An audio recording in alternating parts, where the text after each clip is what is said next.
সে তদন্ত রিপোর্ট দিয়ে না থাকেন, গত 3 দিন ধরে আমরা আপনাকে বলছি, আপনি কেন জাতির উদ্দেশ্যে জনগণ ব্যাপারে এসে প্রমাণ করতে পারেন না আপনি তার সাথে জড়িত না?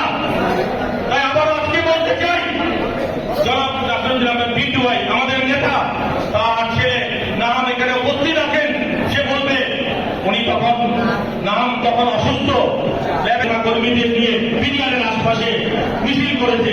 নাসিরুদ্দিন আহমেদ পিন্টু একজন সাচ্চাই মামলা, একজন দেশপ্রেমিক, উনি কখনো রাষ্ট্রদ্রোহী কোনো কাজ করতে পারেন না, উনি দেশের জন্য মানুষের জন্য হয়েছে।